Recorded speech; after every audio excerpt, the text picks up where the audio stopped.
So when I reviewed the RTX 4070 Ti Super, not this one, a different one, quite a few of you asked us if you should get the non-Ti 4070 Super instead. Now I totally get it, these are mid-range cards and you want to know if you're getting your money's worth. Which is why in this video we're taking a deeper dive into the differences between these two cards in terms of 1440p gaming, 4K gaming, ray tracing gaming, productivity tasks as well as value for money to see if the RTX 4070 Ti Super is really worth the extra cash.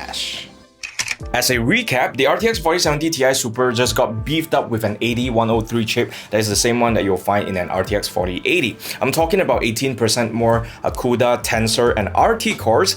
This is all at a $200 or 33% premium over the 4070 Super. The question is, will performance numbers actually back up this price gap? Let's take a closer look after this quick message from our sponsor, Palit, close enough. Palit, with their all-white RTX 4070 Ti Super Gaming Pro White OC. If you're looking for a vertically mounted graphics card for an all-white build, this has enough addressable RGB on the fan shroud and side to keep you mesmerized. With 3 fans, it is also très bien in keeping things cool but still quiet under that chonky heatsink, all within a beefy 3.1 slot design.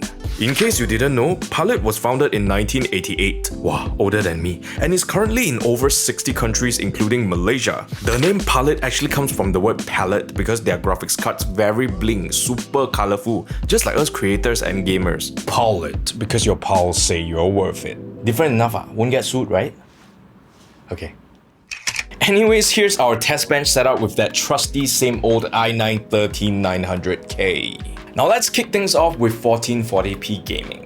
To get a better picture of how these two cards compare across games from different genres, we tested a total of 10 games from older titles like Shadow of Tomb Raider and Red Dead Redemption 2 to newer titles like Baldur's Gate 3 and Palworld. The 4070 Super manages to hit over 60 FPS for every game, though you can still expect between an 11 to 19% performance uplift on the 4070 Ti Super, which averages out to a 15% increment in FPS across the games we tested.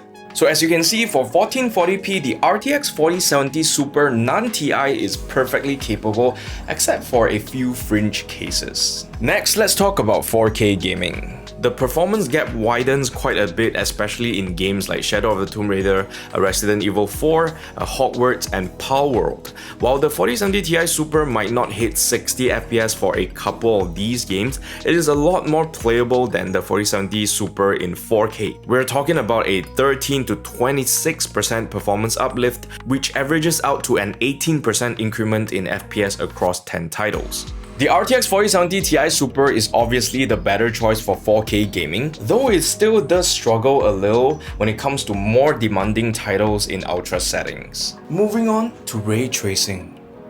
Except for super demanding games like Alan Wake 2 or Cyberpunk, interesting enough, DLSS is pushing the frame rates of the RTX 4070 Super over the 60 FPS threshold, which is the benchmark for good gaming for most people. However, if you're using a monitor with a higher refresh rate like I am, then the RTX 4070 Ti Super with its extra frame rates is going to give you a smoother gaming experience. After all, we are PC master race. If you want to play 60 FPS, then go and play console lah, correct or not? Now let's talk about productivity tasks for those of you that use work as an excuse to buy a graphics card. Hey, don't cancel me leh, I'm not shaming.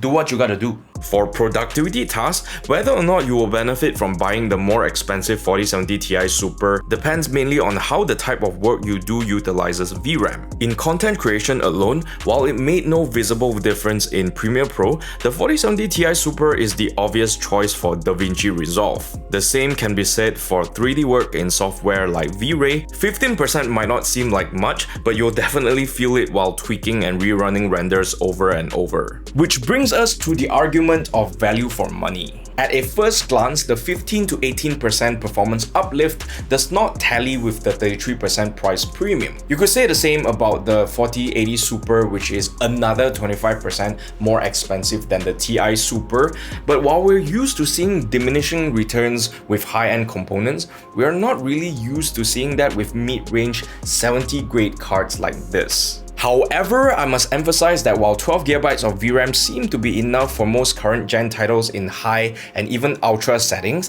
having 16GB of VRAM like the 4070 Ti Super could be more suited for newer titles coming up with higher res and quality textures, which will make a bigger impact, especially at higher resolutions. And this could make the Ti Super more future-proof for the next year or two. So what's the verdict?